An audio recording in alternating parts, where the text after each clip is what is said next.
A stricter stripper zipper pull rule. Today, Monday, November 2nd, 2015. Down the river Styx with a Walking Dead in my hand. Or The Problem with Everything. Hey everybody, my name is Holiday Rob and this is Loki Sapfoot. And holy crap, do we have a long episode of goodness with you, for you today. Goodness with you, for you, about all you. All over your face. Yeah. It's going to be gross. You're going to have to clean up after yourself. You're going to need some wet naps probably. So this is going to be the fastest intro that we've ever done because we're going to actually have 2 live in-studio performances. Yeah, we're going to have to play us in. What's that mean, to play us in? I think it means, I don't know what it means. It's not a rugby term. Today we have Clark Andrew Libbey of the Shacks. Oh man, I'm totally blanking on everything else, but a whole bunch of shit. The Broken Fables. Oh, the Broken Fables. Yeah, he's whispering in my ear right now because he's gonna play us a song. But if you want to get a hold of us, you can get a hold of us on The Problem with Everything at SoundCloud. On Facebook, just search for The Problem with Everything. You can find me, Loki Sapfoot, on Twitter at Sapfoot, and you're on Twitter too, right? I am also on Twitter. I'm at Holiday Rob, one word, Holiday Rob. Find me on Xbox Live, Live World 23, and you can also find me at Holiday_Sale for Battlefield 3 on the PSN network. You can also subscribe to this podcast on iTunes. Under The Problem with Everything. Just jump on there, hit subscribe. Unfortunately, on SoundCloud, we can only have like the last 5 to 4 episodes. Same thing with iTunes too, but you can download it and then you'll have it. So when the old one gets taken down, you'll still have it and you'll be like in the VIP club and shit. With the archives that nobody else gets to listen to, because we've had some fantastic guests and it's only getting better every time we do one. So today we'll be talking about, The Walking Dead, but we'll also be talking about many different things. Creativity, playing in bands, throwing up everywhere. Oh man, the vomit stories are the best. Yeah.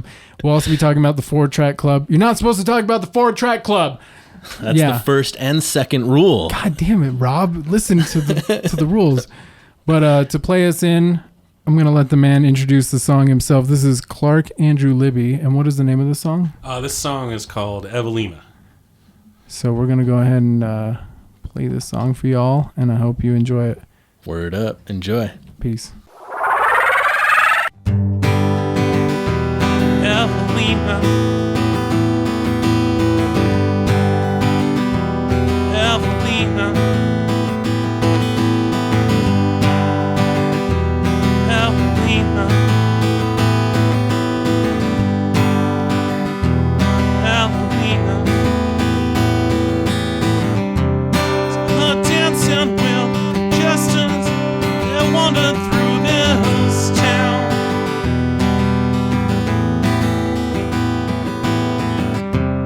To speak, but it's not easy when your world is falling down.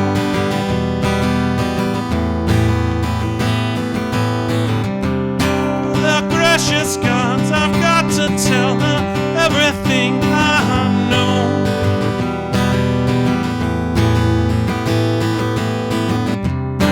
Just don't know where to start. I should up and go with Evelina. I should up and go. Evelina, I should up and go.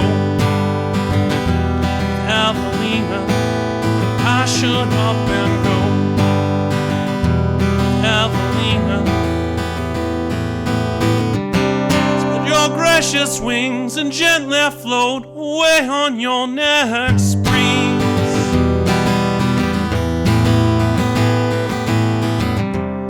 My soul with you, a world from me, I don't need to see.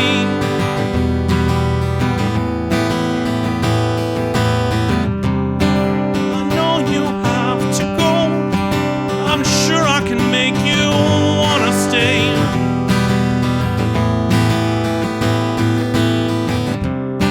Just give me one more moment, no chance before you go away. Evelina, before you go away. Evelina, before you go away. Evelina, before you go away. Evelina. This moment by the grace of all things holy, I will never know if she was really next to me. Please don't wake me, please don't tell me this was all a dream. Dream of Evelina. Dream of Evelina. Dream of Evelina. Dream of Evelina.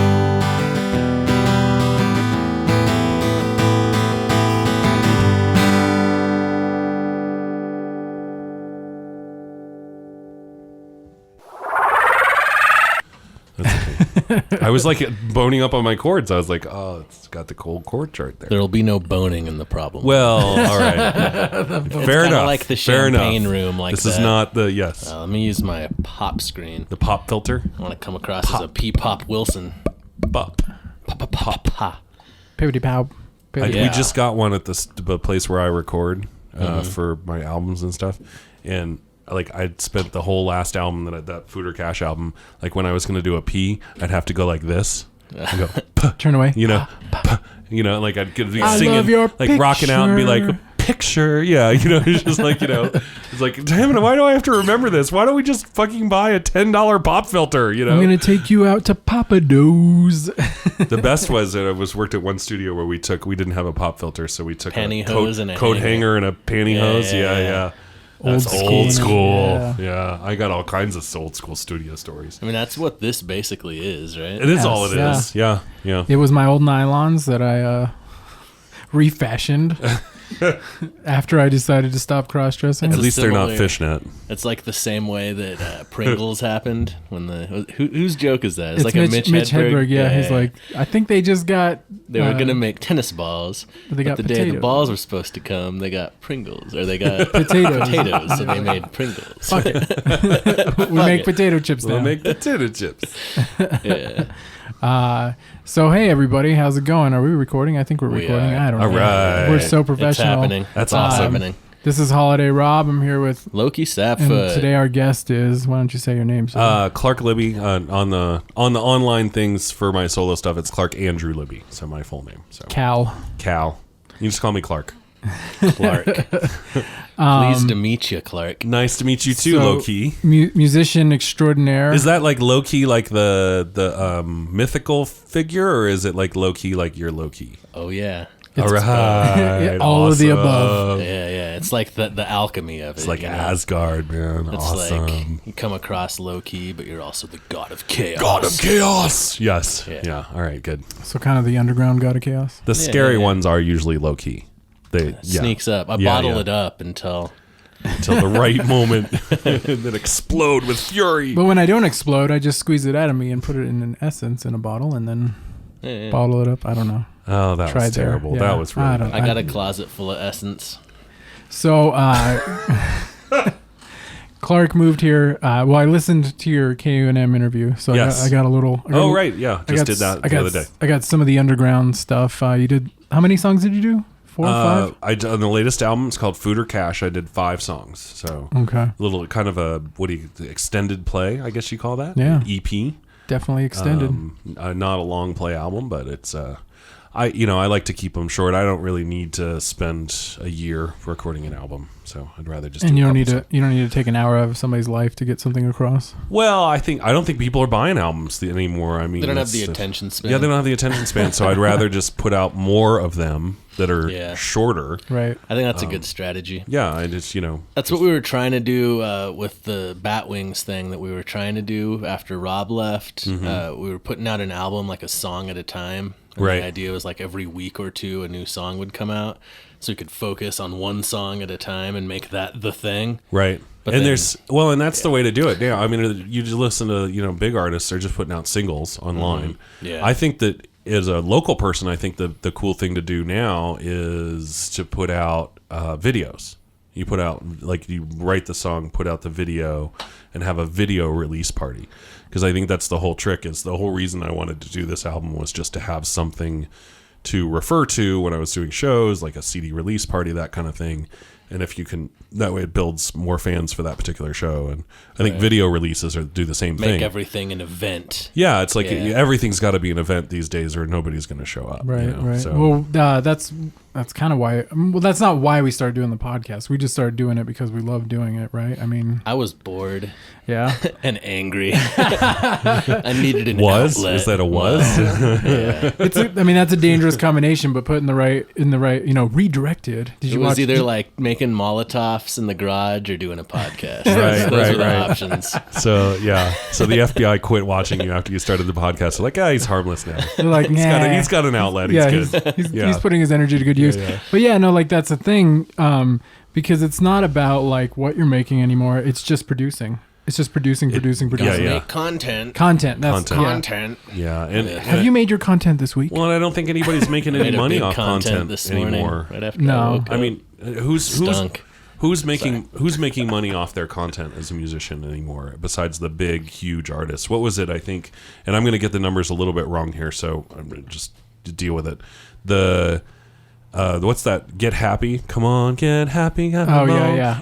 If you feel Bruno Mars, No, it's Farrell. Pharrell. I don't know how to say it. So he Pharrell. got a Will check. Ferrell. He got a check from like Spotify, I think it was, for like 30 million plays for $1,500. Jesus. Do you know what I mean? Yeah. So what is that? Like, that's just ridiculous. nothing. That's, Yeah. I mean, he He's might gonna as well blow just, that on blow in the first week. well, yeah, he's going to wipe his ass with that check. I mean, what's the point in that? And so the content these days isn't really, I mean, you got to go out and play shows. That's the only way to make money, and Well, you can see people trying to do it with like records, vinyl, pushing that's that vinyl. I wonder about that. And my friends are doing a vinyl release party in Arizona that I'm going to go to, I think the motels are too. Yeah, they coming are, up here on the and I wonder 21st. about that, and I don't know the figures on that. How successful that is. It's a specialty profitability-wise. thing. Like we You know. we have sold shit online.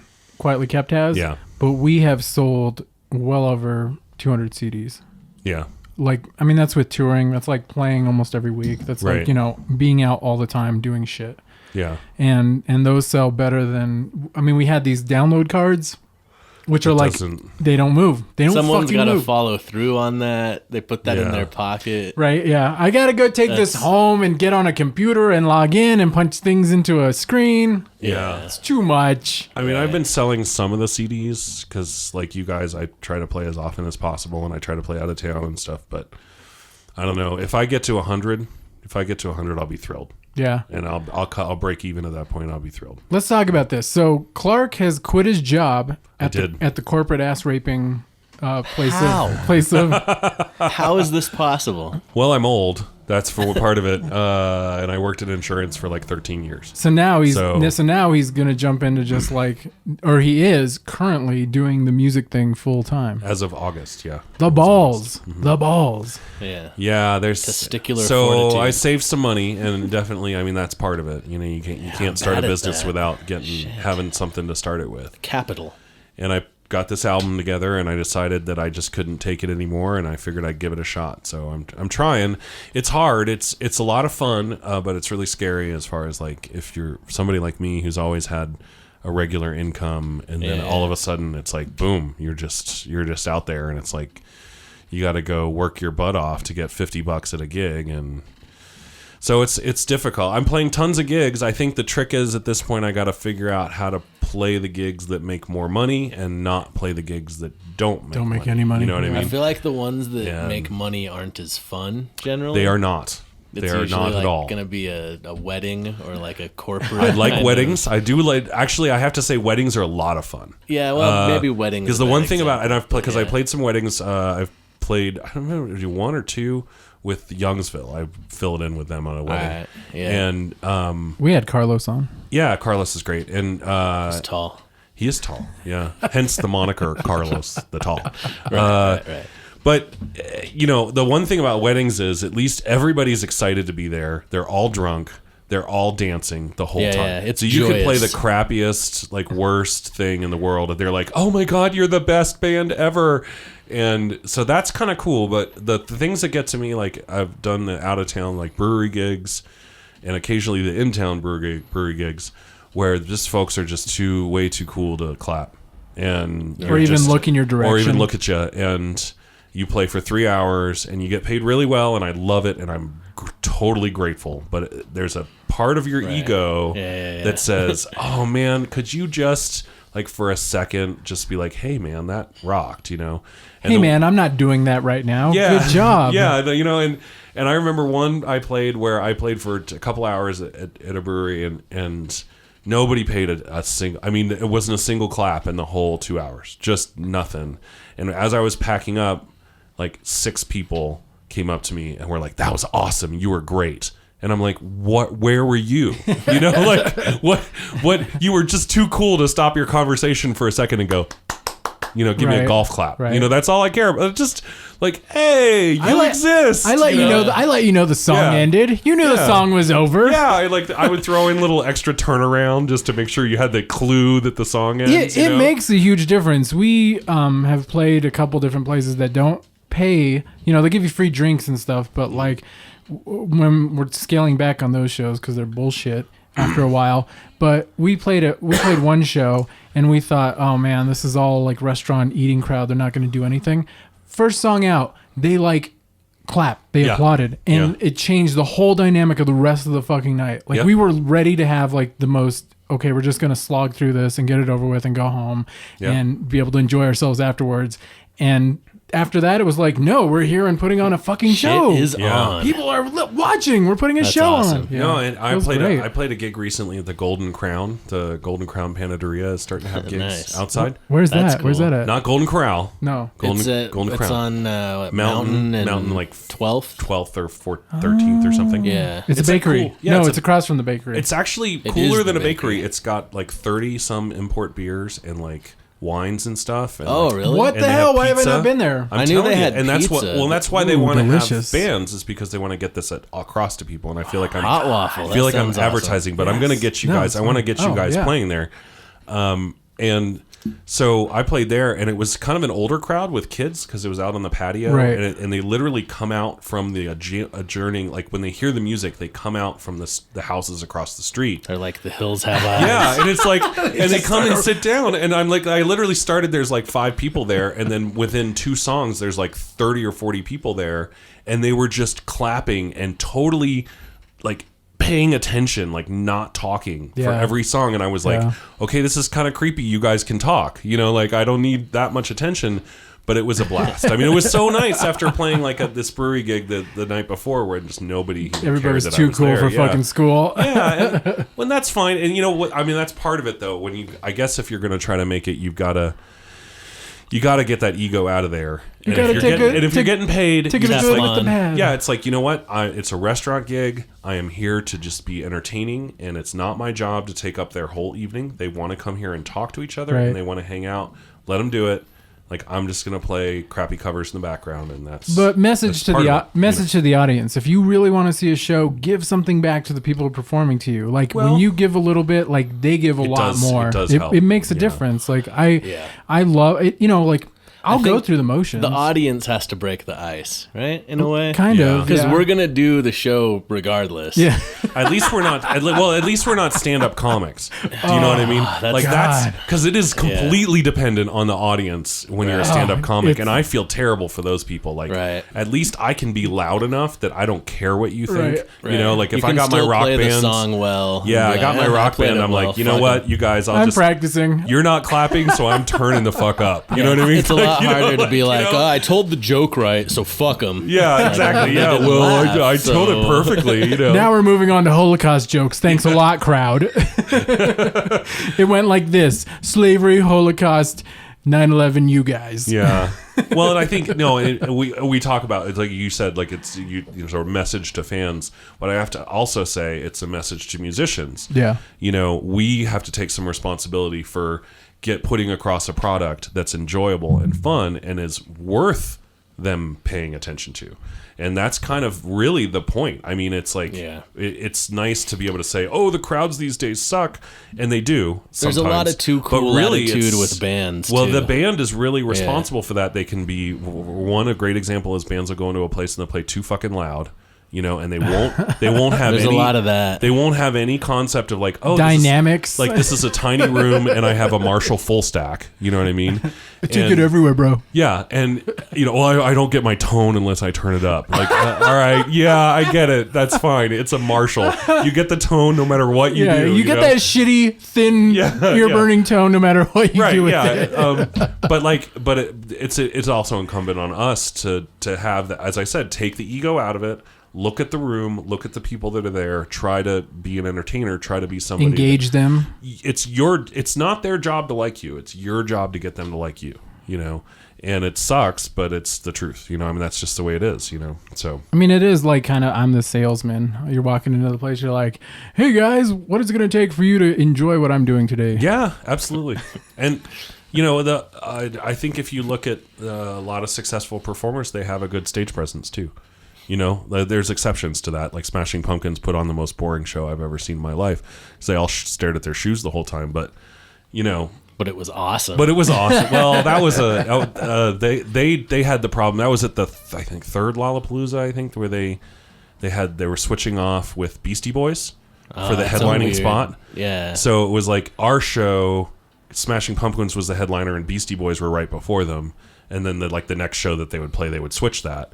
And you just don't go after the Beastie Boys. There's just no sense. Like when if the Beastie Boys play, if the Beastie Boys play, that the Smashing Pumpkins should just be like, oh yeah, you did it, we're done, have a nice night, you know. And because the Beastie Boys killed it, and then Smashing Pumpkins. Beastie Boys is all energy. Yeah, exactly. It's a different vibe. And that's a different genre. And they engaged the crowd. They brought their show to the crowd rather than Billy Corgan is doing. I'm a tortured artist. thing. I'm too cool to look at you or talk to you or whatever. Oh, the peons are here. Honestly, though, when he does talk to the crowd, it gets real iffy. Well, you don't want him definitely there's an argument for turning off his mic. Yes. He breaks that fourth wall in some of the most unagreeable ways. And I love Smashing Pumpkins. I do too. I love that stuff, man. That first I've heard the some first album is banter great. Yeah. That's rough. Really? He gets all resentful and weird and talks shit. Oh my God. Although I was on his side. I saw him in Denver at a radio festival. Yeah. And was it like 303 or something? Oh God, yeah. Was playing before them. Those EDM dick faces. And everybody was like going off, and then Smashing Pumpkins headline, and everybody was bored. And I guess it was like the same kind of thing you're talking about. And Billy Corgan was like, "Don't worry, we're about halfway through. It's almost over. We get to go home soon." Like he kept saying shit like that. But I was on board with him. I did. I have to say, I played in a band with a guy who would do that all the time. Yeah. And it drove me nuts. It was like he would just be like, "Oh, you clearly didn't like that one because you didn't clap," and I'd be like, "Shut up! Like, just you're not helping. Just say thank you and play the next fucking song. If you don't have something good to say, then shut up." You know. And he was like, "Well, people want to be abused." Like that was his thing. It was like. There's some truth to that, but it's got to be clever. That's why you go to That's why you go to Slipknot. That's why you go to, I guess in some genres, but I don't think generally people will go out to be abused. I think people just go out to be entertained, and they, a little thanks goes a long way. That used to drive me crazy. I would just, but especially at certain points, you're just supposed to be having fun with it. Yeah, like there's no, nobody's gonna. You're not, gonna hit the shower with the groupies afterwards. They're not gonna clean you up, and then do lines of coke off of them and whatever. Right. Like it's not. Hey, you never know. Well, I mean, it could. But. I mean, if somebody offered. Some nights all the cards fall. Just right, Some grandma at one of these restaurant gigs blow off their breasts or something. Wherever you like. Okay, wherever then you like. That would be okay, I guess. It's made to order. I do have one band where the keyboard player tells dirty jokes to the singer the Broken Fables. Yeah, Colleen is this. I mean, she's wonderful. Is she the one telling the jokes? No, so she has to, but he doesn't have a mic, so he tells her the first part of the joke, and she goes up and tells it, and then goes back for the next part, you know, and like it's always funny. Like this horrific, awful joke, and she tells the first half, and then he tells her the punchline, and she's like, "I'm not saying that," you know. It's totally great. It's hilarious every time, but you know. She's in Good Green, or she was in Good Green? She's still in Good Green. Yeah, she's great. She's a fantastic singer. So give us the rundown of who you perform with. Right now? Broken Fables. Well, yeah. Last 3 years. We'll get into your past. Oh, last 3 years. When you came here. I started when I first came here in a band called The Blurts, which is now Hurdle, I guess. Okay. I've heard The Blurts. I haven't heard Hurdle. Yeah. And then... I played in St. Petersburg with Sloan Armitage. Oh, okay. And then in Bellama, and I still play in Bellama. With Billy Belmont. With Billy Belmont, one of the voice of an angel. He, unfortunately, with Bellama, our drummer just moved, and that's the same thing that's going on actually with Broken Fables right now. Nolan just moved, so. Oh my God, where did he go? He's in Colorado now. So yeah, but I mean, it's good. It's actually good for him. It's a great job opportunity, and he seems really happy. And I'm all really. All the drummers are going to Colorado, smoking pot without us. Yeah. What the hell? Our drummer. Yeah, it's tough. Nolan is one of the best drummers ever. I mean, he was in O Ranger and yep. No, he's as old school as they come. That just did the reunion. Well, anyway, he's just Nolan is as far as drummers go, he was my favorite, and just an all around good guy. One of my best friends. He was like a hustler. Yeah, and so Bellama is kind of on hold until we find another drummer. Broken Fables is kind of a little more actively seeking a drummer right now. Yeah, we did a couple of shows, and that's the other band I play with right now. Is Broken Fables. It's my pop band. With Colleen, and she and I do the singing, and then we have like a 6-piece pop band with that. And we borrowed a drummer, Ben Levine, from Hounslow, and he's also in Get Action. He came and played a couple shows with us last month because I had some stuff scheduled. So, and then I also play with the Shacks. I play drums in the Shacks, drums and sing, and play some guitar, but mostly drums. That's a shifter. You guys are shifting around duties. We do, yeah. I would say I play drums probably 80% of the time. And then I occasionally go up and play some acoustic guitar and play some bass. And then I do the solo stuff. I'm trying to think if I've done any other projects. I occasionally filled in with Youngsville. The Clark Libbey experience. I just get bored playing one thing, so I that's why I play drums, I play bass, I play guitar, and like on the album, I just did all the instruments. I did everything just because I don't know. It's just easier that way. I don't have to wait on anybody. You goddamn overachiever. Well, I've had a lot of time. I mean, that's, I started when I was 17 and I'm 43 now. So that's how did you 26 years. What? So you've gotten to this point in your life. Did you ever think you would get to this point in your life with music? Like, how did you get into doing it in the first place? Like, what made What poisoned your mind? Well, my brother. It was my older brother. Bad influences. When I was like 10, he was dragging me. He's like 4 years older than me, and this would have been like 81, 82.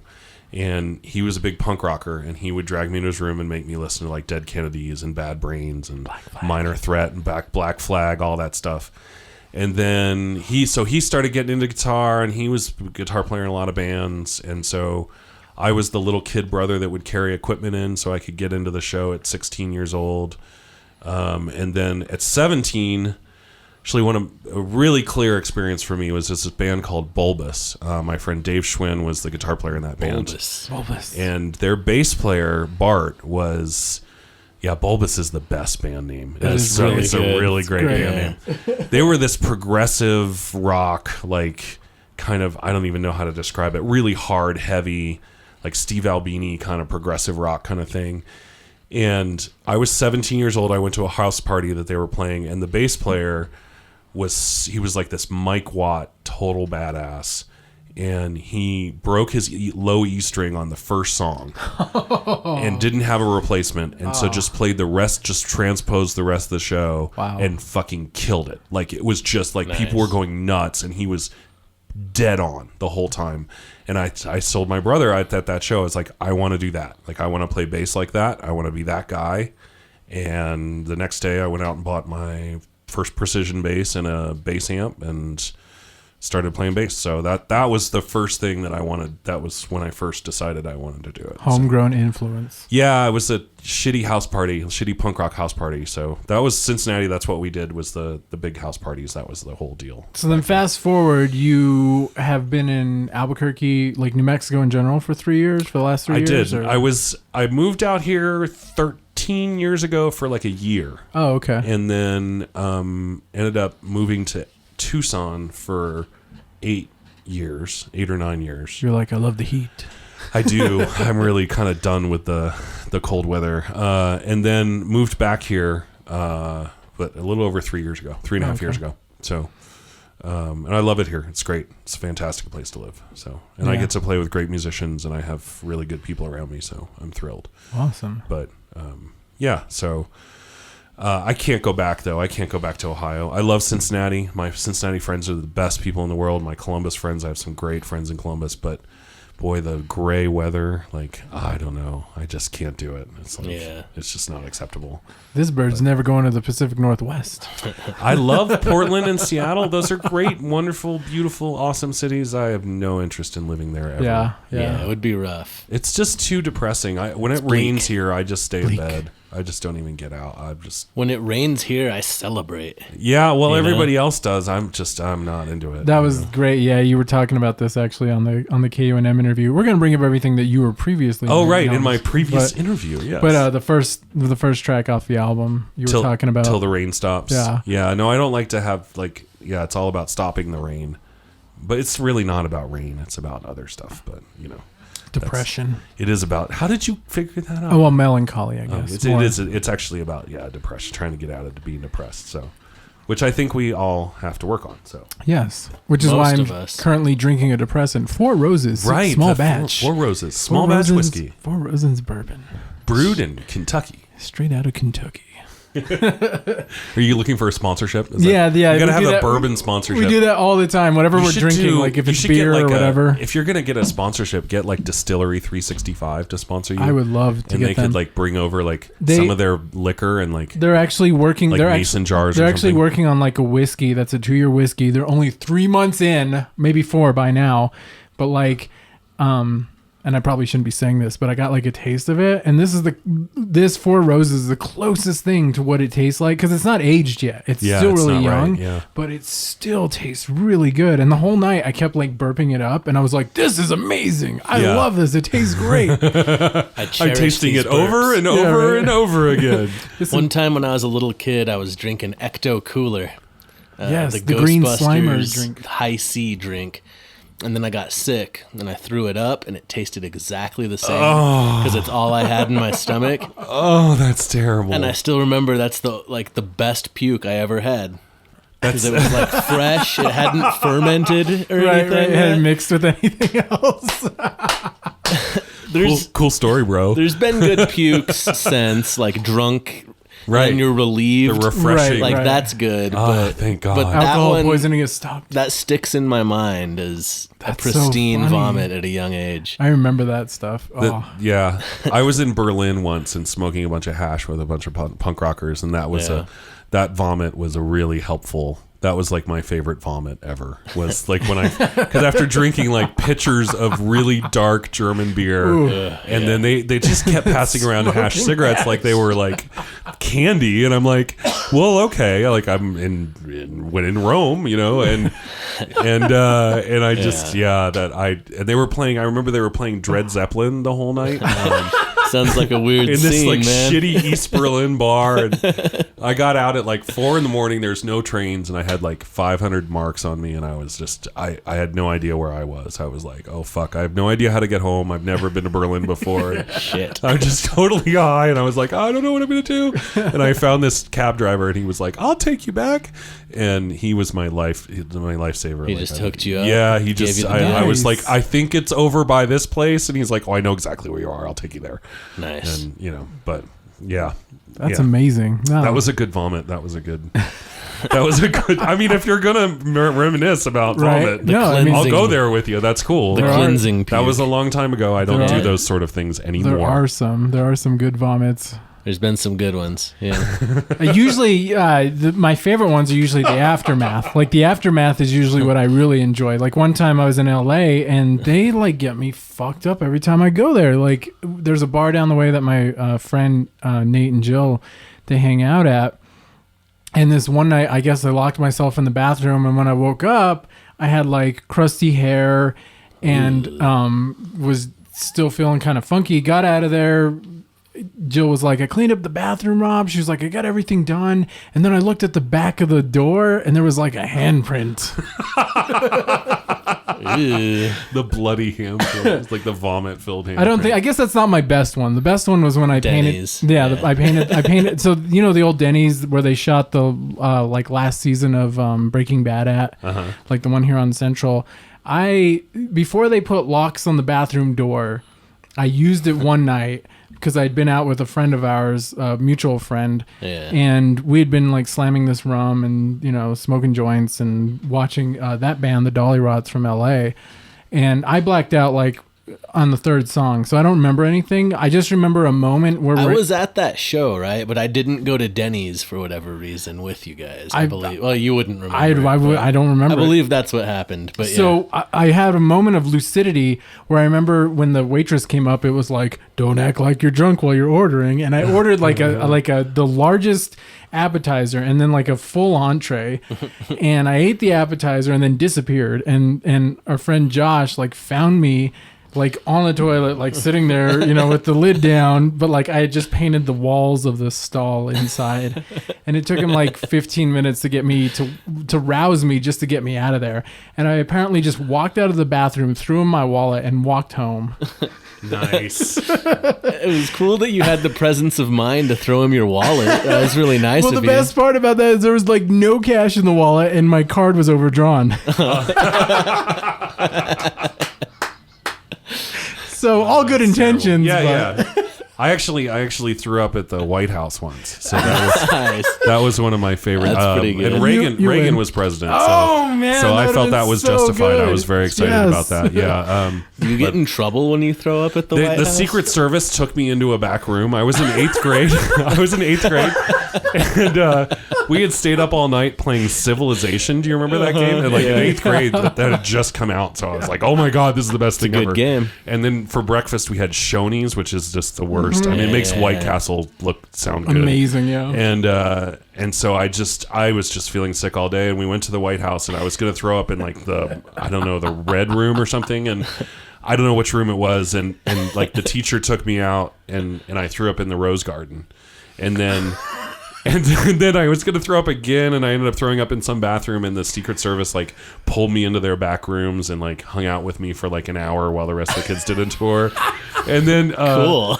And then we went cool. And then we were on a bus, so I couldn't get away, so we ended up going to the Library of Congress, and I threw up there. And then it just gets better.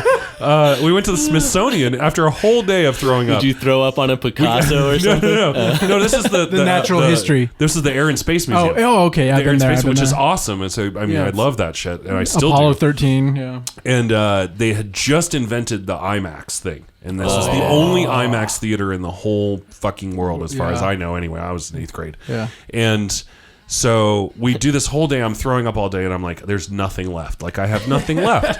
And we go into the little IMAX theater, and I sit down in the front row, and I'm looking up like, okay, this will be fine. And the whole front thing, the whole thing is about space and weightlessness. Oh my God.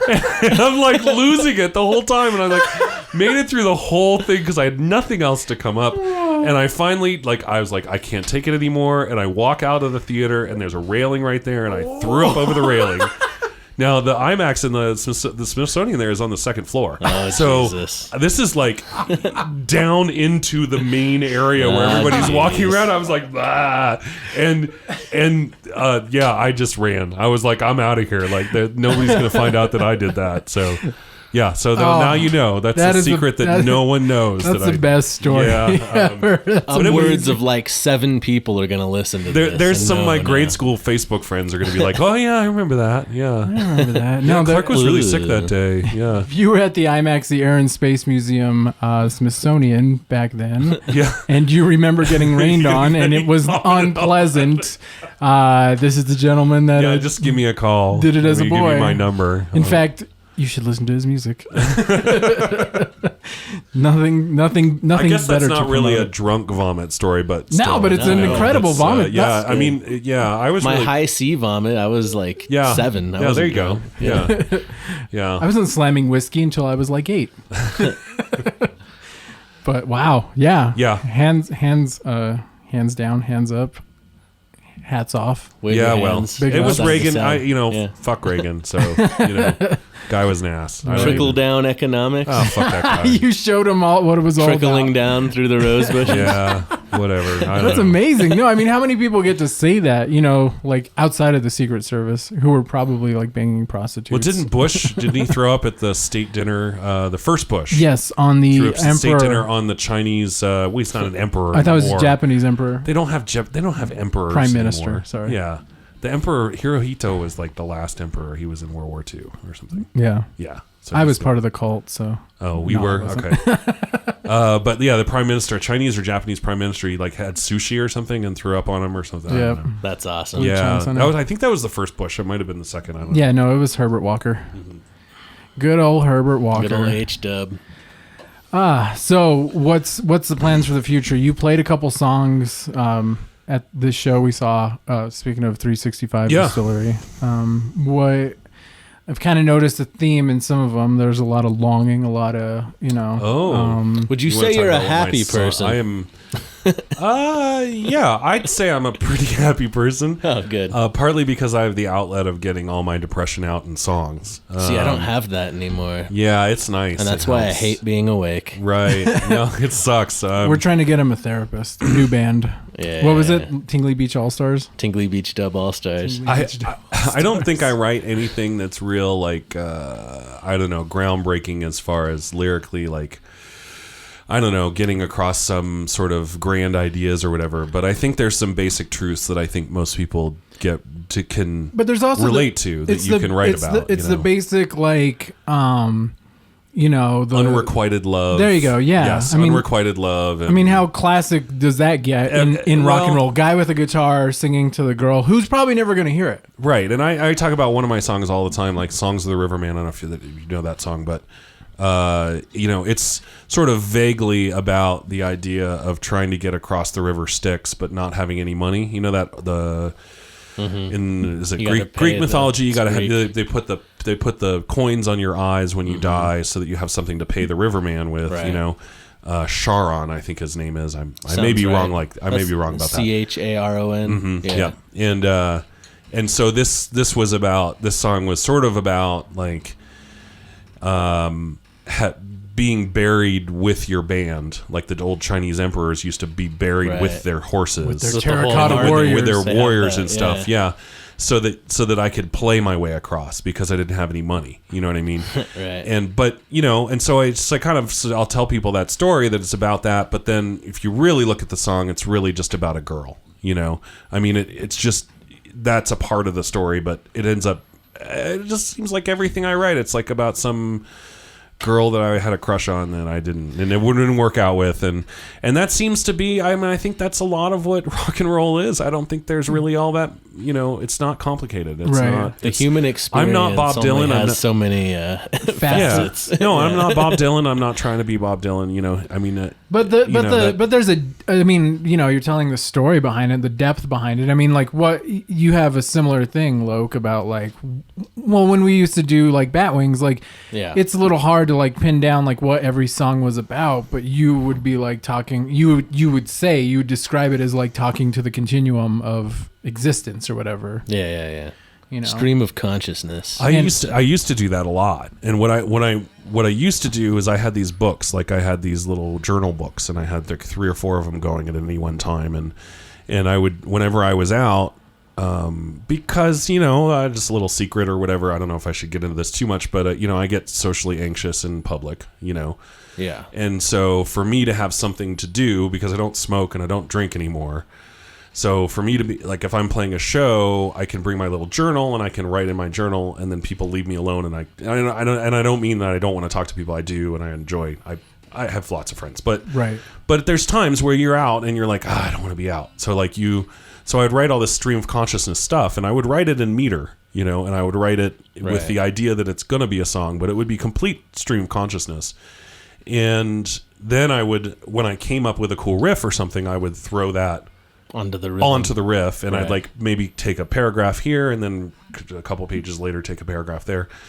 But out of expediency, honestly, I got robbed, and my house got robbed, and they stole all the books that I had. They were in a bag. Wow. I don't know why they wanted those books, but there was a bunch of other shit in there, like my stage tuner, which I miss terribly. I love my original Boss stage tuner that I had for 15 years, but they stole all that, and then so after that, honestly, out of expediency, I don't do that anymore. I just will. Like when I write a song, I will literally say, if I come up with a chorus idea that I think is catchy and that has kind of a nice ring to it, and then I sit down and my rule is I have to, if something comes into my head like that, I have to sit down and finish the song right that second.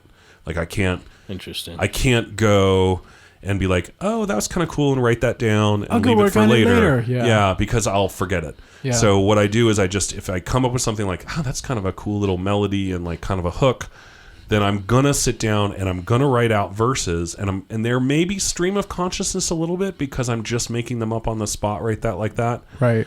But they usually are related to whatever I've come up with for the chorus. They usually have some relationship to that.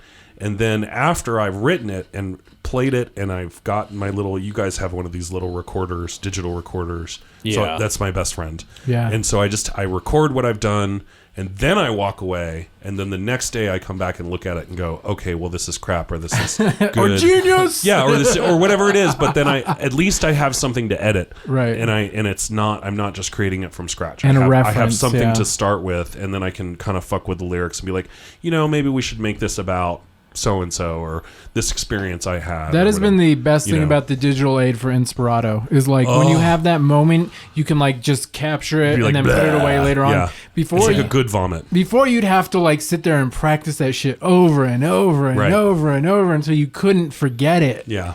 And that was always really hard. We had tiny tape. We called it tiny tape. Oh yeah, the little mini. But you can never find anything on the tiny tape. Like it's impossible. Yeah, and you're just like listening to all this crap. I think I overshot it, or was that before the other thing? It was back. It was like 5 minutes back. I thought it was like 4 minutes ahead. That was always the thing. Well, we were. And one of the reasons I actually do that, where I will literally just sit down in like the middle of my day and be like, oh, I came up with something.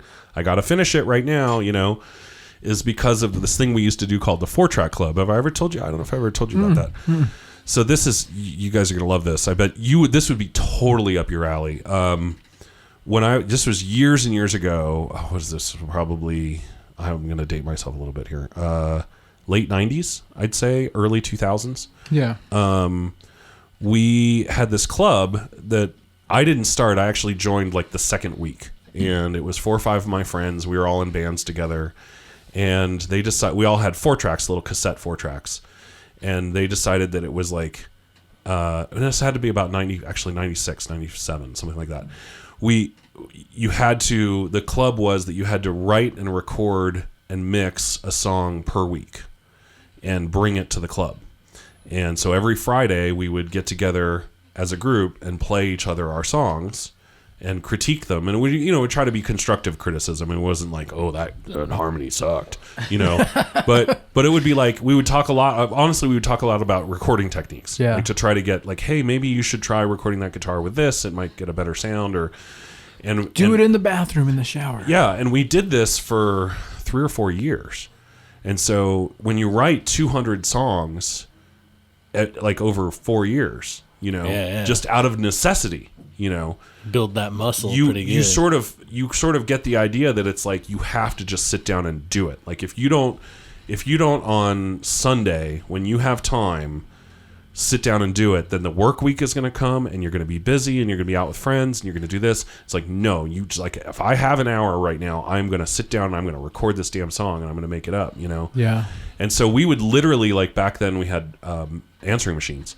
And we would call people's answering machines and leave them nasty messages if they didn't show up to 4-Track Club. You know what I mean? You lazy. And if you did show up to 4-Track Club and you didn't have a song, then you would have to do the hot seat, which the hot seat was they would hand you a guitar, and in front of a group of really talented musicians, you had to sit and make up a song on the spot. Nice. And I mean, we're talking about people like, there was people from the Ass Ponies in there. Like I remember the Ass Ponies, or like Scrawl. Like these are old, like really like good bands. Like this is good stuff, you know. And like the bands that the people that I played with are all incredible musicians. That was frightening to sit down and just write a song in front of everybody.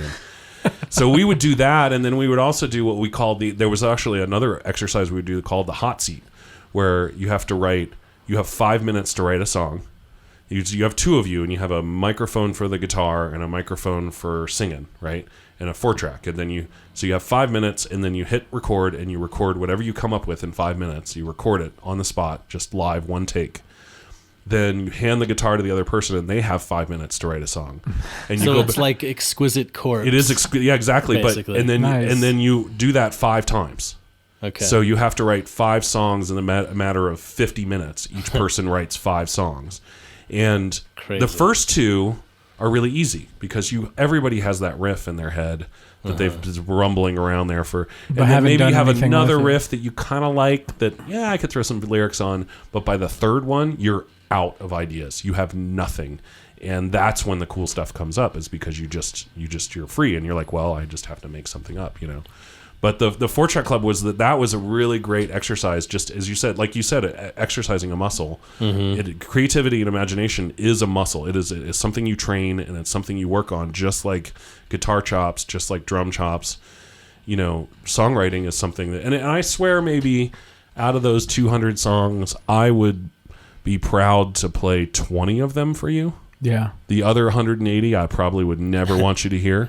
That's pretty good average. But I put them out there, you know, and we would occasionally do like a theme show or a theme week where we would have like Beatles week. So everybody would cover a Beatles song, or Christmas would come around. Everybody had to do either cover a Christmas song or write a brand new Christmas song. You know, we had Stretch Week, which was really fun. Stretch Week we'd do like a couple times a year, which was where like me being like singer-songwriter guy with a guitar, I would have to do something like electronica, you know, like something that was really weird. That's for out me. of your element. And Yeah. so that the Different electronica genre. guy would have to sit down with an acoustic and try to figure out how to do a folk song. You know Here's what I mean? a saxophone. Yeah, and like, you know. But I mean, you get really creative. You know. So I love this. I love. Just, Yeah, you would have loved. I love this topic because I don't know. I mean, now in the digital age, do you kind of feel like? I mean, there's the ability to kind of do that. I don't know if people have the imagination right now, or anybody's really doing that. I mean, I know people collaborate like online, you know, as far as like doing pieces of music. Like, there's a morning program that I listen to, and this guy from Colorado does like the music for it. He does like parodies and like makes fun. He like has one for John Boehner and stuff like that. Yeah. Like these funny. John Boehner. Yeah, these funny parodies, and but he collaborates with other people like across the country. So Right. so he'll send the song and they'll record the vocals in their room or whatever, and then you know he'll mix it and master it and stuff. But overall, it seems like that sense of community kind of gets lost in the digital age. You know, well, everybody's stuck with their faces in their phone or their tablet or their computer. I would say that I understand what you're saying. I mean, could that kind of thing exist now? Even I think it does. Well, I know it does in Ohio. Yeah. They still do it. My Ohio friends. But your society generation, do I'm it. talking about like a new generation of kids. I think that you're underestimating the newer generation, and I hope I am. And I think this happens to every group of people Damn as you kids. get older. Yeah, you know, somebody said to me the other day, like, they're like, music sucks today. All this pop music is terrible, and it's, you know, canned and Have horrible. they never heard Lucky Star Well, by Madonna? well, and that's what I mean. It It's always like, sucked. and it's like there's been crappy pop music since the 40s. You know, Yeah. like we've had that. And that's the stuff that doesn't last. You know what I mean? There's 90% of it doesn't last. I mean, about it. It's usually a joke, though. Right. Al Jolson is kind of a or joke. whatever. And it's like this silly stuff that existed back then too. Besides his blackface, I think there's people having this same discussion, like, will we ever get back to the good old days back when we were quote unquote truly creative? Right. I think that's been that discussion has been happening for 100 years. Well, at one point you thought everything was better, but really you were just younger, so your life everything didn't was new, suck right? as much yet. Yeah, exactly. And I think there's is. plenty of people out there doing just as creative, and maybe the medium has changed. Maybe their jeans are tight for some reason. Well, the idea, like what you just said about that guy, right? Yeah. That he's collaborating with people across the country. Right. Right. Well, the closest thing we had to that was the 4-track club we would do. You'd bring in a cassette tape, and you would record 2 tracks. And then you would give it to somebody else, and they would finish the song on the other 2 tracks. That's pretty cool. Which was that's more like the Exquisite Corpse thing. Yeah. And so that's the closest we had, but we could only do it within our 15 or 20 people that were working together. Right. Now you can do that across Worldwide. the world, and you can do it in real World. time. So maybe that media has changed. Are we hearing about it? No, because it's not on the radio, but I think that's going on. I try to give the human race a little more credit than that. Right. I don't know. That creativity is there. We have the technology, but there's a lot of dick pics being sent with that shit. There are. But, we didn't really have the opportunity to send dick pics before. Right. So now that we do. Maybe, you could make the argument that Polaroid porn has been a thing forever. Since Polaroid was around. Yeah. Yeah. Since the beginning of time. I'm not sure. On the 3rd day, I'm not God sure I created remember hearing, Polaroids. though, back when Polaroid came out. I don't remember hearing, like, somebody took a Polaroid of their dick. Like, I don't and remember. passed it around school. Maybe that wasn't Copy machines. Maybe that wasn't news on, like, one of the 4 channels that we had back then. Right. But, But we had a ton of UHF channels, and they were all terrible. So we had 19 and 57, I think it was, when I was a kid. But there was like NBC, CBS, PBS, and ABC, and then like 2 other somethings. Right. They would only play like Elvira. Like late night Elvira and like bad horror films and stuff like that. And Now there's like 800 cable channels, and they all suck. I just got It's rid of all cable, just man. like pawn shops and fucking I love me some cable. injected like, bitches. That was one of the throwing drinks at downsizing. each other. That was one of the downsizing things, was getting rid of cable because it was just too expensive. And and I don't miss it. I actually get a lot more productive now, but still, I'm not one of those like anti-TV people. Right. Like, I am. I love it. In the words of Henry Rollins, when you watch TV, if your first thought isn't, my God, I want to fucking kill them all, there's probably something wrong with you. Well, but I think there's some good TV out right now. I do too. I think better than it has been in a long time. I think It's a golden age. There's some right really now. good stuff. I'm a huge Walking Dead fan, and I think that's a fantastic show. It's that reaction to reality. We're gonna get back to that reality TV. Yeah, we should get back to that. So did you see the latest Walking Dead? Yeah, with And Morgan, you the Morgan story. I did. I just Okay, watched right. this week's yesterday. So Okay, so we can talk about that. Awesome. So I don't know. It's spoiler. Do we go spoiler alert? Spoiler alert, yes, Yeah, yes. or something Fuck like 'em. turn it off, or we'll be. How long are we gonna do this? Fast like 5 forward minutes. it, You got yeah. 5 minutes. No, you got 5 minutes starting don't- now. Starting or now. just fucking catch up. One of the two. Whatever. go to your friend's house. That's what I download think. something. Or let it get Kayla said the spoiled. other day. It's a She was show, just like, you know? catch up. God damn it. Hurry up. I found myself when the last week's happened, the Yeah, big thing that yeah. happened. Well, I guess we'd already Yeah, said no. spoiler alert. So we've talked about it already. right. So when Glenn got eaten, He didn't get eaten. he did get eaten. There is no way he did not get eaten. I found myself alone because nobody I knew was up to date on Walking Dead. So I Yeah. spent the whole week wandering around going, what happened to Glenn? I liked Glenn. He was Yeah. a pizza delivery guy and he was awesome and he And shot he was a gun. He was there from the beginning. Yeah, he was in the first episode. So I was thinking about that. He was the first or Carol? second person Rick encountered Right. after Morgan. Him, Carol. Wasn't Carol in the first episode? Yeah. Because didn't they do the side storyline where they were following around Lori and Shane Yeah. and that group? And Carol was in that group, right? Carol So was. she and Rick's son, the shithead that can't Coral. And then Mr. Reef. Rick, I think that's it. I think that Daryl. No, but I don't think Daryl was in the first episode because he wasn't in the first episode. Right, because Merle. That was when they were like, when Merle's brother gets back, it's going to be hell to pay or whatever. Apparently, all of them had to end in YL. Yeah, in that family. But man, that whole thing with Glenn, that's very sad. Well, have you ever read the comic? Have you read the comic? I have not read the comic. No, you should do that. I don't know that it would help me at this point. I kind of prefer I have no different. fucking idea what's going to happen. Not completely different. Well, remember when they met the guy from Alexandria, right? The guy that came Aaron. out to was that his name? Yeah. It was the gay character. Yeah, Everybody got upset about for some stupid fucking reason. Just because he was gay? Or? That was the big thing. That was like people were like, oh, you can't have two, because they kissed at one point. Oh, right. He kissed his boyfriend and everyone was like, oh, you. I'm like, you're watching a show with like people being eaten and you're fucking worried about a gay kiss. Like, fuck you and fuck all of your family, you know? Yeah. But like, pretty much. But well, except for your gay cousin. Don't hold back, Clark. No, for real. Yeah. It's stupid intolerance. It's totally bullshit. Intolerant and stupid. But when Aaron came along, somebody told me, oh, well, in the comic book, he's a good guy, right?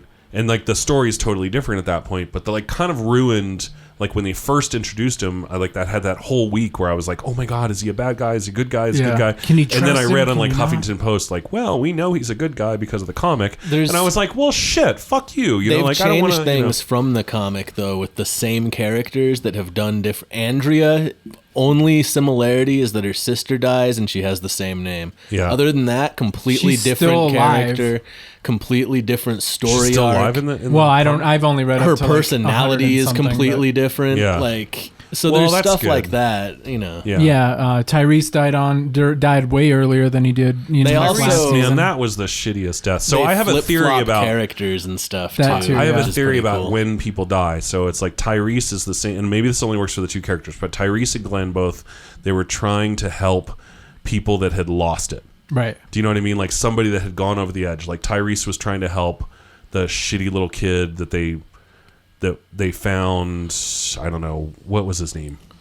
I don't know. Was it Kindergarten Cop? I mean, not Kindergarten Cop. He was the one that was in the hospital with Beth. Yeah. Everybody hates Noah. Chris. Noah. And Yeah. Noah like lost his fucking mind, and then like he went to see his twin or his little brothers or something, and his little brother is the one who chomped on Tyrese. Right. And because Noah, so he was trying to help Noah get his shit back together, and Glenn was trying to help this guy, whatever the fuck his name was. Oh, man, yeah. Nick Get or his whatever. shit back together. Nick, I wanted to Nicholas. smack that guy the whole fucking time, and he was the worst. And so it's like every time they like stop and like try to do something helpful, you know what I mean, for like something humane, they get killed. So that really ties back to Eastman and Morgan's relationship.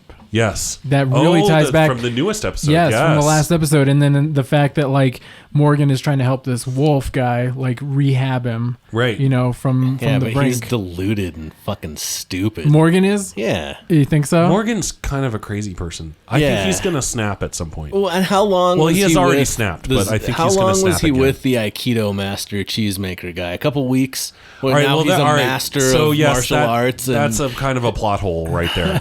well, They didn't really they didn't really show how long he had been with Right. him, because Morgan really has no relationship to any of the other characters except for like a year ago or a Right. year and a half ago.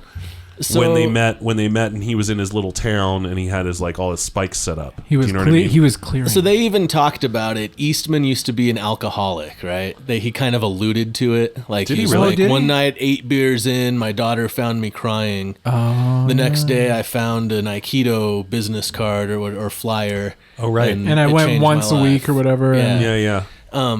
It felt to me like the addiction to the craziness, like the PTSD spiral that Morgan went into. yeah. Like he replaced that with this optimism of never kill anybody, but he just swapped it out. But that's like, You know what I the, mean? The funny thing about that Yeah. is so He didn't Eastman's actually arrive at that conclusion. He just is now holding on to that the way he was holding on to killing. But that's how it is. Like, so And Eastman is holding on a to his son before that. Eastman is Yeah. a forensic psychiatrist, and so he obviously has like done some work with like mental health and people like that. That's the thing about people who are like heavy addicts, like people who are drug addicts and, you know, all kind of gambling addiction and that kind of thing. It's all or nothing. I can either have a drink which turns into $1 million, or I can never fucking have a drink ever again. Morgan is like clearly of that mindset. He can either go around all the way. Yeah, he can either go around killing everybody, whether they're alive or not, or he can go around not killing anybody at all. And that kind of played out when he was in the circle, and he's like, let's do exercises, and he's like, not here, like this is the place where I do all the killing. Right. And you're wanting me to do this like non-killing thing. This is the all or nothing area. Yeah, and it's like, no, he's like, not here, and then of course they did it anyway, and he got eaten. But yeah, it's gonna be interesting. So here's the thing: we're gonna give you a little bit of hint, maybe. It's not spoiler. It's not spoiler. That's okay. territory. I still like the show even when it gets spoiled. It's a little foreshadowing, I guess. So in the comic, Glenn meets his demise in a different way. In an absolutely horrendous, shitty, awful. Awful. As if that wasn't awful, being eaten by like 1,000 zombies? He didn't get eaten. It was actually the guy on top of him. He's going to push him off of him and scoot under the dumpster and somehow get away. Anyway, you go on. That is not what happened. He got eaten. This whole bullshit online right now that you are subscribing to. I'm not subscribing to anything. I saw it. It's wishful thinking. Glenn is dead. Okay, Glenn is dead. So his blood was his insides. They showed his insides. They showed somebody's insides. Oh my god. They were delicious. Oh my god, he's so dead. But here's the thing: in the comic, I kind of hope so, but I don't do think too. so. I hope so too. I really don't. In the comic, it's irrefutable. You watch his eye get knocked out as he's like saying Maggie's name as he's dying. Like it is fucking horrific. It is one of the hands down worst deaths, and it's done in a way that is completely random. You're sitting there like when I read the comic, I jumped ahead. To this issue. It was issue 100. It was fucking awful. You're sitting there like reading it and you're like, oh, they got caught out one night getting supplies. Oh, they're going to get out of this, right? This is going to be okay, right? Eeny, meeny, miny, mo. Like absolutely random how they picked Glenn to die. Yeah. And then he gets killed. This guy who does it is basically like kind of like the mafia. You know, you pay him tribute. You pay him a percentage. Like the Saviors, that's what his group is called. And so at some point, supposedly during this whole season, this next one that's coming up, this is just an internet rumor. It could or could not happen. Yeah. Eventually, they're supposed to meet up with these the people. Saviors. Yes. Yeah. I hope not, because I can't see Negan being on TV, because every motherfucking other goddamn cocksucking fucking word is a piece of shit motherfucking swear when he's talking. That's how he sounds. That's that's the writing in the comic. And the reason I feel like I saw him was you saw the stuff at Terminus, right? That guy looked exactly like. Yeah, the season when they get out, or the first episode of season 5 when they escape, and they're doing the then and the now when they're going back in time, like that. The dude in the jean jacket with like the slick back ponytail, dark hair, that looked exactly like Negan, and it freaked me out because. Robert Kirkman said that's not Negan. Yeah. No, so the thing that I heard about this season we're in right now, season 6, is that the entire season, maybe you already know this, but the entire season is leading up to the day leading up to Glenn's death. Oh. So they're going to keep doing flashbacks like this all season to lead up to the moment where Glenn dies. So that's where the black and white came in at the first. So he did die, but he's going to be in the rest of the season, because they're going to constantly be flashing back through the. Okay. So that's when the one creator said, "Well, Glenn's not really gone, right? He's still going to show up." That's what he was talking about. Okay, is that they're going to spend the rest of the season basically? This was such an important event. They're just kind of from each person's perspective. I did hear that the whole season show what happened. That it's all one day. It is. That's exactly it. So it's all one day leading up to where Glenn dies. Holy shit! And so that, because you look at the first episode where they go back to the black and white, and then there's the zombies in the little quarry, and that's the beginning of the day, right? Yeah. Having to decide what to do with all these walkers. The truck falls, and they're like, "Oh shit, we got to do this right now instead of our plan." Right. That's like the beginning of that day, and then it culminates in Glenn's death. And so this is the whole season's gonna be like that. So that's why the internet rumor started, which is total bullshit. That Glenn is still alive. I don't know about Glenn internet rumors. Dead. I'm just going off of what I saw. Is dead. It's okay. I hope you're right. It's okay. But to me, it's okay. It didn't look like he died. It's okay. It's all right. No. I don't. Yeah. I feel like Maggie's gonna go get him. I feel like it's gonna. Well, here's the thing that bothers me, and actually, this is so stupid that this bothers me because it's a fucking TV character. Yeah. But I'm like, how's Maggie gonna know? Because he's like eaten to death. Like he's like gone, eaten. He's like 1,000 vomits. She could find his clothes, but or something. I don't know. She could find that many zombies. The watch. They foreshadowed the watch. There's the watch. That'll probably she'll find his bag, or there maybe like with the picture in it. he had of her, or something. Either way, this is how amazing this show is written. That we'll sit here and talk about it for what the last like 5-10 minutes. Yeah, we're about like 20 minutes over time right now. That's all good. Yeah. It's going to be a long episode. But like, that it'll cause people to not only on like a national scale have debates about what's happening with these characters. Right. You know, that we actually give a shit that much, Because Glenn is really like that. Like the funny thing about that issue 100 where like Glenn's demise, Stephen Yeun like wrote into the Walking Dead comic and just like ripped an asshole, new asshole into Robert Kirkman in a funny way. Yeah, at first funny. He's like, "You piece of shit! How could you kill Glenn? He was like the greatest." And then he was like, "Okay, I'm just kidding." Yeah. But there's this like letter in the back of the issue, and it's hilarious. It is fantastic, and it's all by the man who plays Glenn. Yeah, you came over to my house once and watched it on the big screen. Yeah. Because we have like a pull down screen but do a our projector. friends, the projector That's thing, cool. and my friend Fontina that was there. Yeah. She would when Tyrese died. Yeah. It was just the two of us hanging out watching this thing, and she was screaming at the screen. I mean, she was so pissed, like she was just furious. And she's a very calm, like introspective, smart, excellent person. And she was losing it at this television show. And I was kind of like, yeah, I kind of agree with her. Like, I want to scream at this fucking show too. Like, Tyrese is awesome and he's dead now, But I think because at the end of the day, like whatever you feel about The Walking Dead, there's some like very heavy core values, like heavy philosophical values of what it means to like have a society, civilization, human being, what it means to be human. So that's what I think they're getting into with these people dying, is that the people that are living, we all kind of cheer on Rick as he changed into this person, where he went from I'm going to save everybody to brutal animal who will bite the neck of a biker. Turning point, I think the one that sticks out in my mind was that when they're in the bar going to get Herschel when he's drunk. Yeah. Right? That's and right. there's Those the two guys, Philadelphia the two Philadelphia guys who are fucking straight up Philly guys. Yeah, Philly, they fucking deserve to die. Just for their Had it accent. coming. Yeah, just for their What are accent. you talking about? I mean, cheesesteak's good, but other than that, fuck it.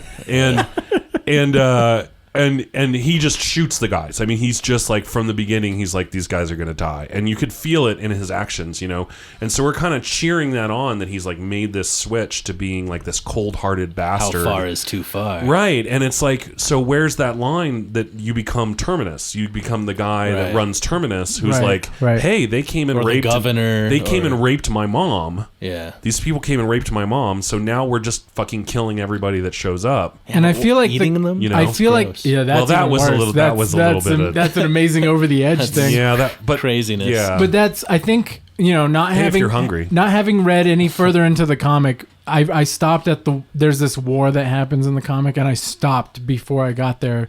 I wish we could talk about what happens so that after so that I could catch up. But you can think about this. But to me, what it seems like is that they're gonna try and rebuild civilization under that idea of like we can't just kill everybody. We can't just that can't be the answer to everything all the time. Yeah. It's the reconstruction of what civilization. But isn't needs that to what be. I mean? Isn't that what Alexandria was? And Alexandria is like toast. But now. Alexandria You know what I mean? wasn't Like, reconstruction. It's like they It was said, trying to these preserve- people Trying to preserve what was already got there. lucky. They never had to experience it. Go till outside. Now. well, You've never been all right. out So there. they did bring up with Alexandria. They brought up a really an important, like a sort of historical point that we talk about democracy. And I think democracy is a wonderful thing. Woohoo! Yay, United States. Okay, so got that out of the way. But when you look at like a true democracy. Okay, there's only really been one, and it was it was during Napoleon's time, in France, right after the French Revolution, they tried a real democracy where it wasn't representational. We have a representational democracy where we choose people to make our decisions for us, right? Few voices of the many. Right. We've got every 2 years or every 1 year, every 4 years, whatever it is, whatever level it is, we choose somebody to make decisions for us. We're not involved. Not one voice of the many. You know, when President Obama says, I'd like to go to Syria and go to war, we don't he doesn't do a national poll and find out. Hey, Rob, should we do this? Yeah, what are you thinking, Rob? Is Kayla there? Can we talk to her too? Well, Willie says no, but Rob says fucking bomb everybody. Okay, thanks so much. That's two no's and one yes. And so there was a real honest-to-God democracy after the French Revolution, and it got destroyed by Napoleon because they couldn't make decisions fast enough to make an effective government. And that's a sort of a historical thing that, look at Alexandria, where it was like this sort of fluffy, she was in charge, but she was it was like this, we all, we're all working together. Right. And then shit goes down and all of a sudden they're like, okay, Rick's in charge. And that's the only way they're going to survive is Rick just fucking takes over, and it's just well, we're going to kill we're going to do whatever it is we do with this herd. Of even another layer to that, the idea of democracy versus practicality in the world. Yeah. Yeah. At least they haven't said it in the show. In the comic, Alexandria is like a safe neighborhood built for senators and shit. Yes. Well, it's not in the show. In the show, it's just a sustainable. Okay, yeah. Because there's all these signs up, right? And they say it's sustainable living, right? Okay. And so that's how they talk. That's how they worked in that they have power because they have solar panels and stuff like that. Is Deanna? Is she a politician of some kind? I thought she was. Yeah, I thought she was a senator's wife. Did I just assume? I think she's the senator. Well, her husband's a senator. Sexist bastard. Yeah, because her husband is an architect. Right. Yeah. Oh, she was definitely a politician. I think. Did they say that, or did I just assume because I know the comic? I think that came up. I think they did say that. Yeah. Yeah. Okay. But yeah, that's sort of a perfect example, as I said. It's just sort of this idea of the comfort of where do you draw false, that? Yeah. Well, where do you draw that line between security and then having choices about your life? That's something that's been going back and forth civilizations for thousands of years, and this show is definitely addressing that because they have. As I said, it's do you become the total bastard and just kill everything you show up and that you see? And become Daryl's group that he ran around with, or the monster, or just the monster in general, or do you end up going, fucking insane like Morgan trying to save everybody, or do you end up dying like Eastman?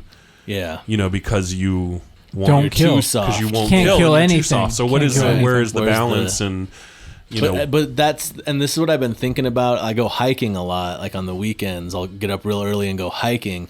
And if you go in certain canyons, you just walk for 40 minutes into the mountain, all of a sudden you're in prehistoric times. You got to worry about bears and cougars and getting lost. Rattlesnakes, Yeah. And so I think about that, we're still in the world. Yeah, we built a city right over there, but it's still on the planet Earth. It feels like we're separate somehow, but we're not. And Walking Dead is about that a lot. You want to get into my super deep mystical theory about this stuff? If you really no, don't know how far you want to go. I know we're over time. I want to go deep. Let's just go. All right, let's go deep. So we're already there. Let's just go. So we talk about that idea of being out in the world and being just sort of this piece of the earth, and not being a separate. The natural world. Not being a separate being from the earth. Well, what I think one of the things that's happened, and this is kind of crazy, but one of the things that's happened with the evolution of human beings, the evolution of consciousness, if you look at the consciousness, the group consciousness of ants, okay? So you watch a group of the hive mind and how they build these complicated structures and they do these amazing things. They show fire ants becoming a ball so they can float on the water and stuff like that. They communicate chemically. There's a group consciousness that's sort of running that whole. All those ants individually don't have the intellectual capability to actually make those decisions. Right.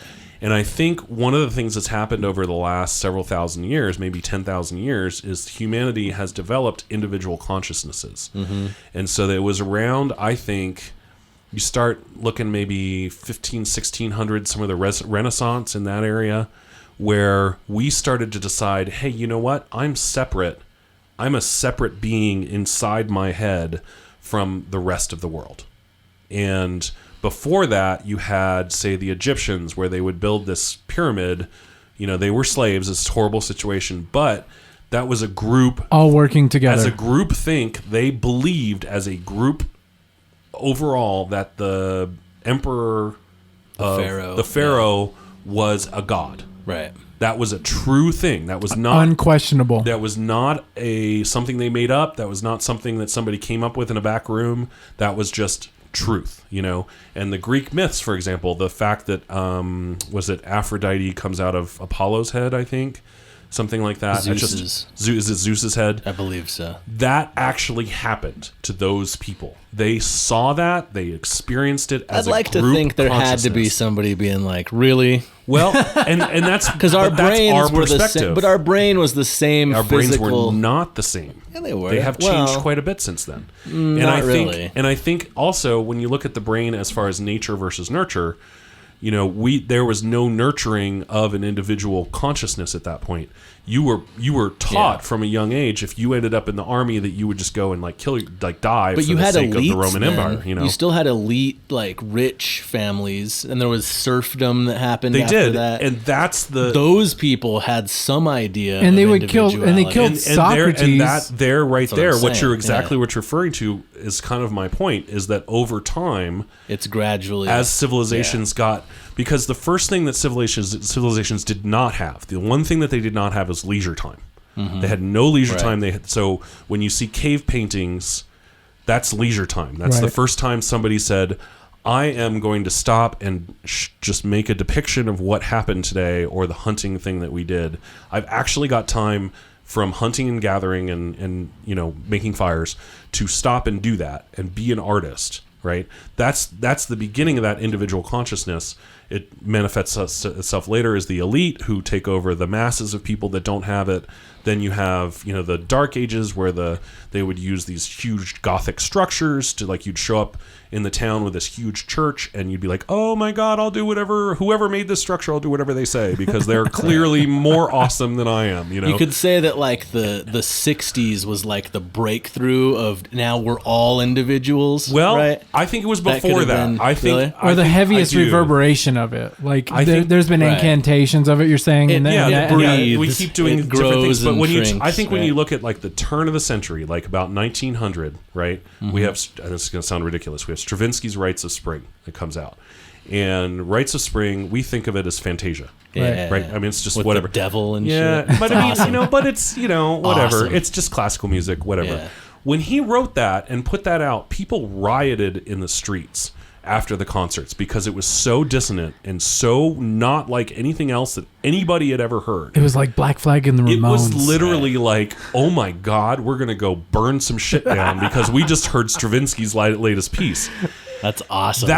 That's a new thing. That's a whole nother thing. And then you get World War I, which is this tipping point of mechanics and old war. And so you had like the idea that you could actually march. Birth of futurism. You could march on a machine gun. Yeah. You know, that as a person, you could march on a machine gun. And during that war, somebody said, fuck this, I'm going to put a guy in a goddamn tank. Right. And then we're going to kick some ass. We're going to make some real machines and here. So that was, I think, that's the sort of tipping point as to where there's lots of tipping points, but I think that's one of those where then we really started to be in individual consciousnesses and we really think of ourselves as separate, so that the idea of me dying for my country, there are definitely people in this country that feel that that's really important. I don't want to die for my country. Do you know what I mean? Like, I'm not in the army. Maybe I'm an asshole, but I kind of see that as naive in 2015. And I'm probably a dick. Whatever. And there's certainly a lot of let's back up for 1 second. I mean, I'm as liberal as they get, but there's certainly you got to credit veterans for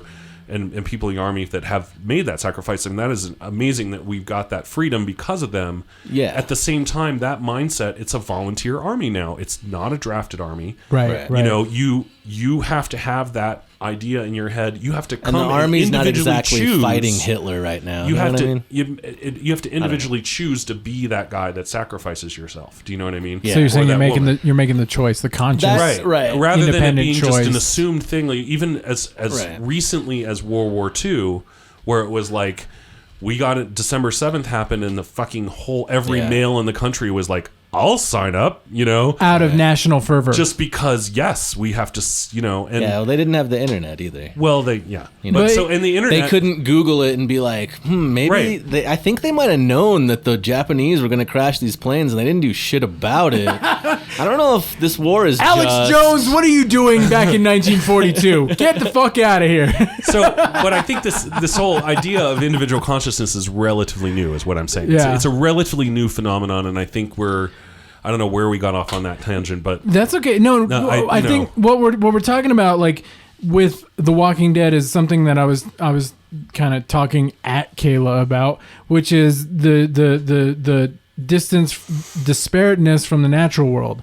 Like when civilization, as we know it, when warm water to shower in falls apart, there is going to be the broken window theory, a very clear delineation of what is natural and what is not anymore.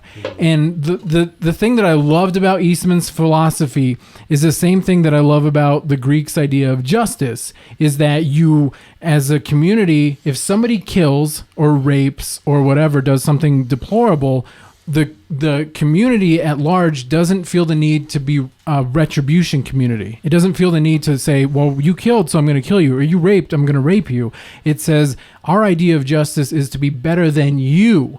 Right. So we will exile you, we will separate you, you will be punished, but you will not, suffer the same fate that you put upon somebody else.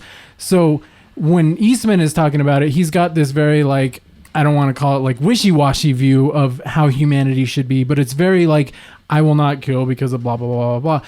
The problem with that is the natural world has no morality or ethics to its decision of death or life. It doesn't sit there and go like, oh man, I'm a tiger, but I really shouldn't kill this thing because he's been really nice this week. Yeah. I've had a good week. He's got a couple kids. He's all right. No, it says, I'm fucking hungry. I got some cubs. I got to do this shit. This is the way it is. Right. And so in The Walking Dead, this is what we're coming up against with, is like our idea to know what is a better way of living versus what the fuck the natural world is handing us. Well, and this kind of harkens back what you were talking about with hiking, and that's why I remember how we got off on this. Yeah. And you're out in this natural world, you're just like, oh my God, there's bears, there's it's prehistoric, and that's really exciting to us now to feel connected. The novelty. To feel reconnected, right? Yeah, right. Yeah, that's the novelty it's so of being novel on and exciting. Earth. No shit. Oh my God, I'm on a dirt rock in the middle of a space. And you know why it's novel and exciting is because you can walk an hour back the way you came and go to 7-Eleven. You know what I mean? That's novel and exciting. But I've got my 40s and porn. Really prehistoric, you wouldn't think for 1 second about how you were separate from that world. Right. You would be you would just be a part of it. You would be hunting, you would and we talk about how be in tune with nature. I think that's done. We're done with that. We're not going to be that way anymore, truly, because we've evolved past that. That's kind of sucks for us. Is it still inside of us? Well, there's a there? piece of it. They were talking about, this is a great example. They were talking about how there were these raptors, these large raptors, because golden eagles are gigantic, and turkey vultures are huge. Right. And even terrifying. Condors. With early humans, they started finding these skulls up in these nests on the side of cliffs. Jesus. You know what I mean? And so there were these large raptors that would come and take a child from like an actual human child, take them up in the air and take them to their nest and eat them, right? And so, and they figured this out because I guess they figured out, they noticed to the eye sockets, they would the scars on the skull's eye sockets where they had pulled their brains out. Picked their brains out. Yeah. Oh, shit. And so we still, to this day, when we see a shadow go over our heads, immediately look. Yeah. Yeah. There's nothing dangerous coming from the sky. As of today's world, unless it's like a fucking drone or something, which we can't see anyway. It's coming back, yeah. But if there's a plane that flies over you, that's not dangerous. It's not going to hurt you, but you immediately look up because of that kernel of instinctual knowledge. Yes, that's because still there was a point where birds were actually dangerous. So, that's still there a little bit, but it's really gone. Children are afraid of monsters. That's a thing. Because wolves would come and eat kids. So people used to, or whatever was around. Bears, you had to tell rabid stories animals. like that. Right. Yeah. And so, but that's built in now. Like aside from being stories, it's Or supernatural. yeah. Well, I mean, besides that, like it's still there. Like if you saw like a rabid animal and it was attacking, your children, like that would still be a danger. Like no matter what, and they have what like the era. They're all adrenaline, so they have like 10 times the they're 10 times harder to kill. Like a raccoon that's rabid, like you can beat the shit out of it. Yeah, right. It's gonna be take forever to kill it. I think that's where the zombie thing comes from. By the way, I think that's hydrophobia. It's the zombie. Well, we've been so obsessed with zombies forever in this society is because of rabies. Rabies is basically the zombie disease because what it does is it makes you insane so that you go and bite somebody else and transmit the virus. That's why it does it. That's part of it. I mean, it's part of like biological fear, either warfare or disease, and then on top of that, like the horrifying thing about a meth head, if you've ever known a meth head, is how they're not the same person. Yes. Like they look like the same person, but they are fucking not the same person because the drug has sapped everything out of them that ever was whatever they were. The idea of like making a decision that's rational and good is gone. Like every decision they make is rational as far as they're concerned. Right. Whether it's killing somebody over some drugs or it's stealing somebody's shit off their porch. It's irrational to the rest of us who still have our brain together. Like we can't catch that. Yeah. Holy shit. Well, that's the zombie thing before we finish. That's the zombie thing too is the fear of the carnal nature that's inside us. Mm-hmm. The nature of instinctually killing that we don't want to admit we're still part of the natural world, I think, right? Yeah. So it's pure hunger, it's like werewolfism, like that fear of your internal nature to kill. Right. Without any sort of the potential that lives in you. Filter. And I'm probably one of the least violent people you'll ever meet. I mean, I'm not into fighting and I'm not into hurting anybody. I'm pretty just generally a nice person, but I fucking love Muay Thai, and going and sparring and punching and beating the shit out of somebody. And actually one of the more enjoyable things was sparring with my MMA trainer, and he was a real MMA fighter and he fucking laid me out. Like he got a punch on me with a glove on, but he got a punch on me that like I was like, holy shit. And afterward it was kind of the more enjoyable thing because it was like, hey, I can take a punch. Yeah. I'm not dead. Some proving ground there. Yeah, I was like, yeah, I'm kind of a badass because this fucking MMA fighter punched me in the face.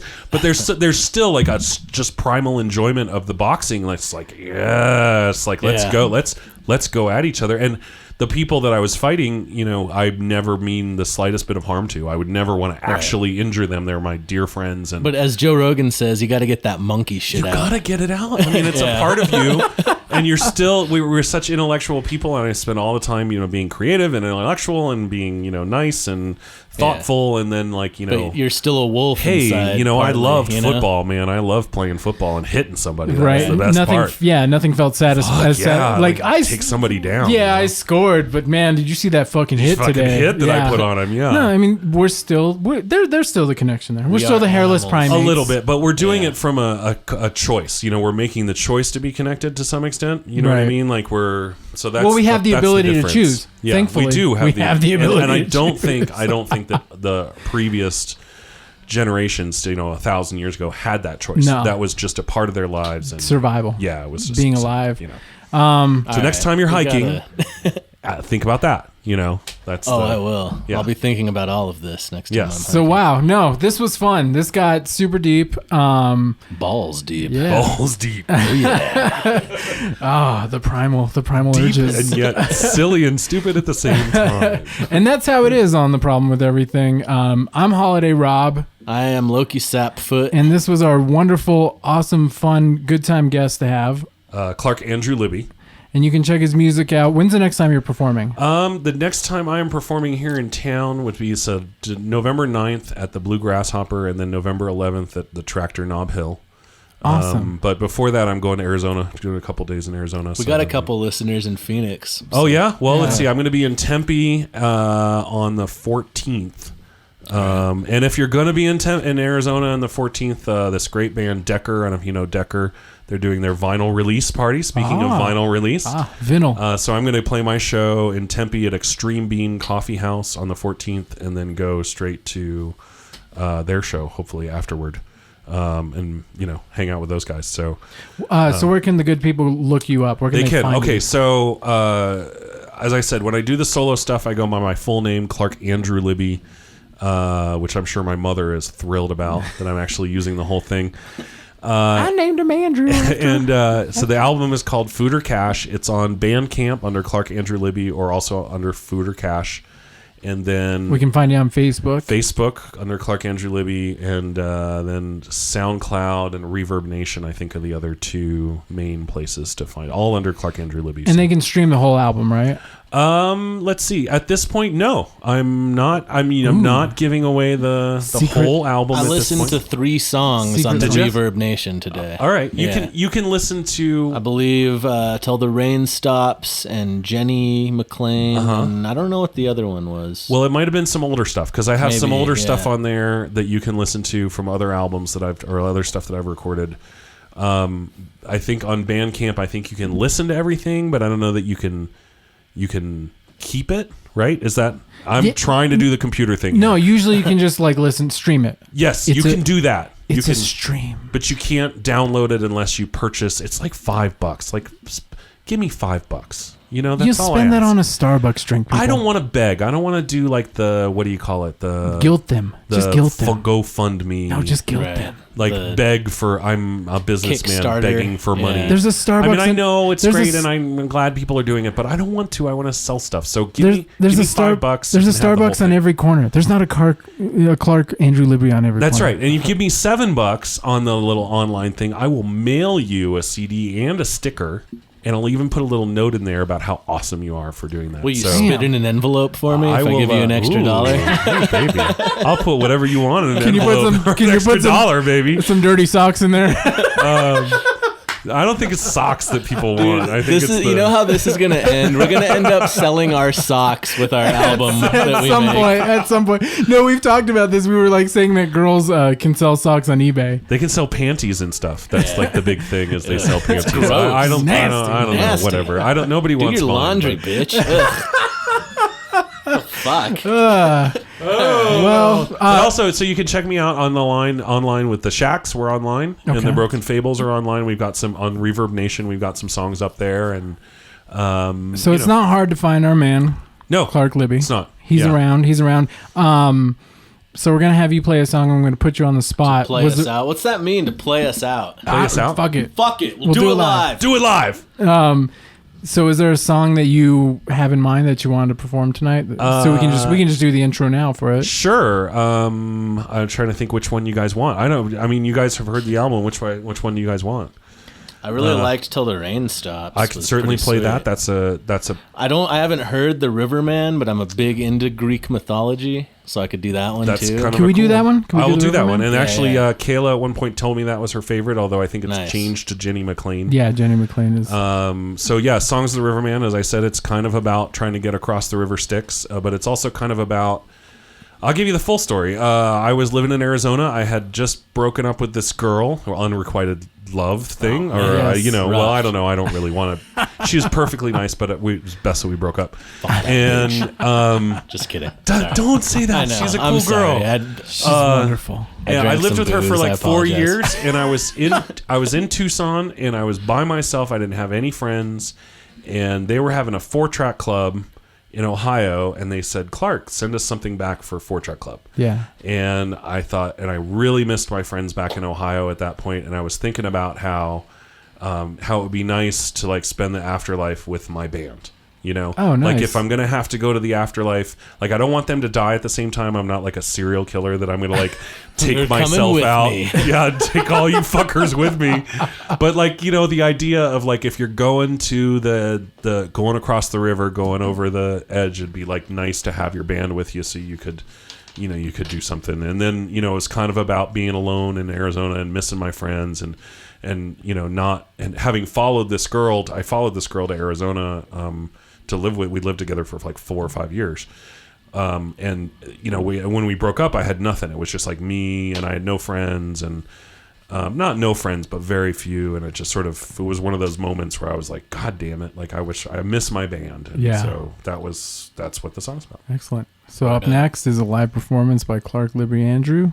Clark Andrew Libbey. Yes. Huh. I haven't had enough. That's all right. Matt Finch on The Riverman on KUNM called me Andrew Clark Libbey for like half the show. I love you, Matt. He emailed me and apologized. He said, I think I called you Andrew Clark Libbey once, and I was going to email him back. Actually, it was like 3 times, dude, but that's okay. It was awesome. Hey, I got to go on, so I don't care. So right. Well, awesome. Well, thanks for being on. Yeah, thanks for having me. This is great, guys. We'll be right back. Much love. Peace out. Rivers running dry again. The ski doesn't seem to notice. Miranda, she don't mind if I slip into the crowd again.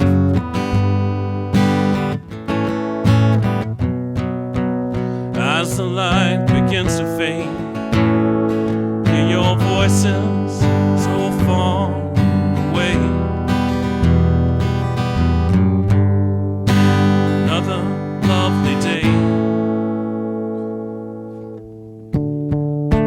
Best laid plans of sacred saints are starting to take their toll. Didn't have to follow her here.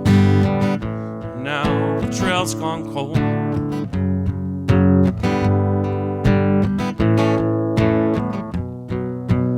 When it's my time to go, maybe many years from today, have one last request: bury me with the band.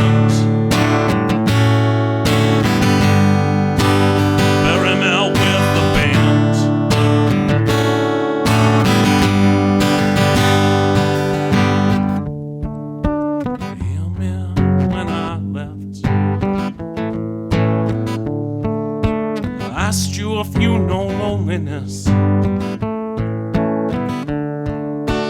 now that I've got the time, better days will come to mind.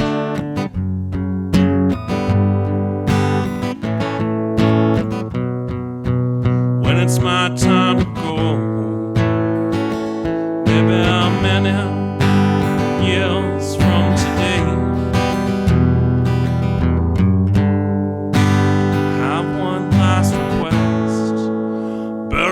with the band.